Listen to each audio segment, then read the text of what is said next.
Hey, what's up, guys? Today is June the 2nd, and we'll be reading John chapter 21, verses 1 through 25. Later, Jesus appeared again to the disciples beside the Sea of Galilee. This is how it happened.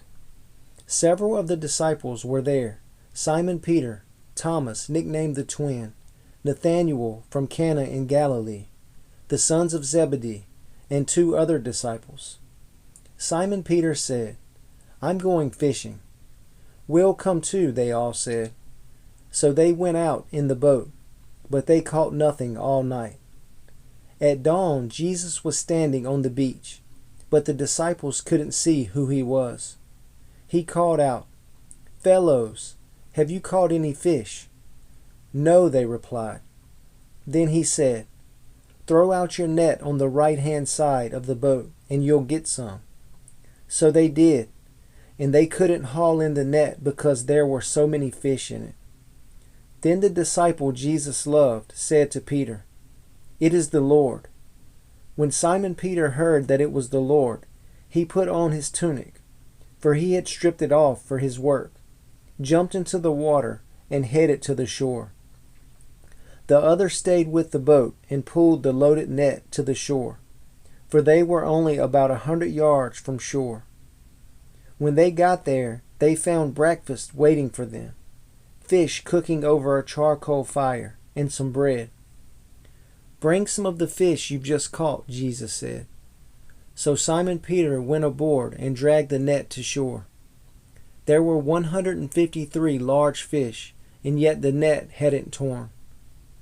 "Now come and have some breakfast," Jesus said. None of the disciples dared to ask him, "Who are you?" They knew it was the Lord. Then Jesus served them the bread and the fish. This was the third time Jesus had appeared to his disciples since he had been raised from the dead. After breakfast, Jesus asked Simon Peter, "Simon, son of John, do you love me more than these?" "Yes, Lord," Peter replied. "You know I love you." "Then feed my lambs," Jesus told him. Jesus repeated the question, "Simon, son of John, do you love me?" "Yes, Lord," Peter said. "You know I love you." "Then take care of my sheep," Jesus said. A third time he asked him, "Simon, son of John, do you love me?" Peter was hurt that Jesus asked the question a third time. He said, "Lord, you know everything. You know that I love you." Jesus said, "Then feed my sheep. I tell you the truth. When you were young, you were able to do as you liked. You dressed yourself and went wherever you wanted to go. But when you are old, you will stretch out your hands, and others will dress you and take you where you don't want to go." Jesus said this to let him know by what kind of death he would glorify God. Then Jesus told him, "Follow me." Peter turned around and saw behind him the disciple Jesus loved, the one who had leaned over to Jesus during supper and asked, "Lord, who will betray you?" Peter asked Jesus, "What about him, Lord?" Jesus replied, "If I want him to remain alive until I return, what is that to you? As for you, follow me." So the rumor spread among the community of believers that this disciple wouldn't die.